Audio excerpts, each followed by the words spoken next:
नाशिकच्या त्र्यंबकेश्वर मंदिर या ठिकाणी सूर्यवंशी दाम्पत्य दर्शनासाठी आले असताना सुरक्षा रक्षकाकडून मारहाण करण्याचा प्रकार उघडकीस आलाय। मात्र पोलिसांनी गुन्हा दाखल करायला टाळाटाळ केला असा आरोप सूर्यवंशी दाम्पत्यांनी केलाय। खरं तर 12 ज्योतिर्लिंगपैकी एक ज्योतिर्लिंग असलेला त्र्यंबकेश्वर या ठिकाणी लाखोंच्या संख्येनं भाविक दर्शनासाठी येत असतात। या ठिकाणी सुरक्षा रक्षक भाविकांना चुकीची वागणूक देतात हे नेहमीच चर्चेचा विषय ठरत असतो।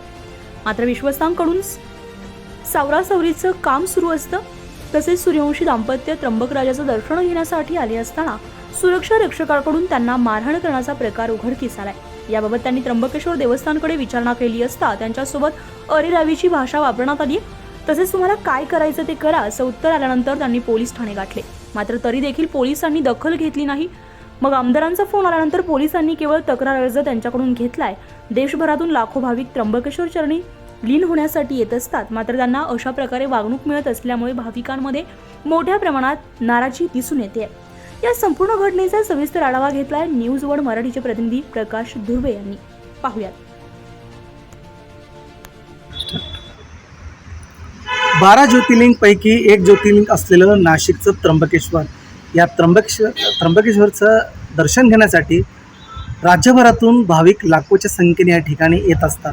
मात्र त्र्यंबकेश्वर हे खरं तर नेहमीच चर्चेचा विषय ठरलेला असतो। त्याचं कारण की त्या ठिकाणी भाविकांना होणारा त्रास। तसंच एक प्रकार आता घडलेला आहे। सूर्यवंशी दाम्पत्य हे त्र्यंबकराजाचं दर्शन करण्यासाठी त्र्यंबकेश्वर या ठिकाणी आले होते। त्यानंतर त्र्यंबकेश्वरमध्ये सुरक्षा जे रक्षक आहेत त्या रक्षकांकडून त्यांना अतिशय मारहाण करण्याचा प्रकार आता उघडकीस आला। सूर्यवंशी दाम्पत्याने त्र्यंबकेश्वर पोलीस स्टेशन या ठिकाणी तक्रार दाखल करण्यासाठी गेले, मात्र त्यांना 3 तास बसवण्यात ठेवण्यात आलेला आहे। हा संपूर्ण प्रकार आता कलेक्टर ऑफिसांच्या जिल्हाधिकारी यांच्या लक्षात आला।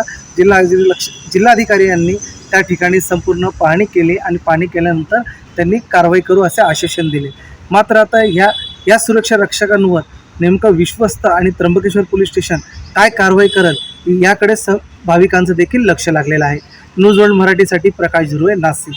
कालची जे दुःखद घटना झालेली आहे, मंदिरच्या आवारात काही धक्काबुक्की होण्याचं प्रकरण आणि मारहाण होण्याचं प्रकरण, हे जेव्हा आम्ही ऐकलं तेव्हापासून आम्ही ह्याच्या मागे आहे, आम्ही अहवाल मागितलेली आहे। ह्यामध्ये सर्व जे पक्ष आहेत त्यांच्या म्हणणं एकूणच आणि त्याच्यासोबतच जे काही कोणी दोषी जर ह्यामध्ये आढळला तर त्यांच्यावर नक्की कारवाई करण्याचा आम्ही निर्णय घेतलेला आहे। ह्यामध्ये आम्ही CCTV असो किंवा काही असो, प्रत्येक प्रकारचे ज्यांच्याकडे काही पुरावा असेल ते आम्हाला देऊ शकतात, ज्याच्यातून आम्हाला चांगला निर्णय घेण्यामध्ये मदत होईल आणि ह्याच्या पुढे पण अशा प्रकारची घटना होऊ नये ह्याच्यासाठी आम्हाला सुनिश्चित करण्यासाठी मदत होईल। यात्रेकरूंच्या ज्या वेळ लागतोय त्याच्यावर काय आपण उपाययोजना करणार? त्र्यंबकेश्वर जे आहे ते खूप मोठा एक देवस्थान आहे। ह्या भागामध्ये भारताचे एक खूप मोठा देवस्थान आहे, त्याचं महत्त्व खूप जास्त आहे। त्यामुळे पूर्ण वर्षभर इथे खूप मोठी संख्यामध्ये भाविक येतात आणि विशेषतः जे श्रावणकाल असते त्यामध्ये खूप जास्त श्रद्धाळू आणि भाविक इथे येतात।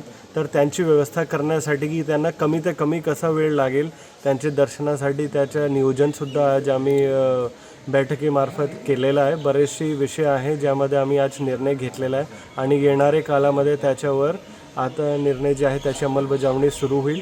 लोकांना आणि भाविकांना त्यामध्ये चांगला अनुभव होईल हे आम्ही सुनिश्चित करतो आहे।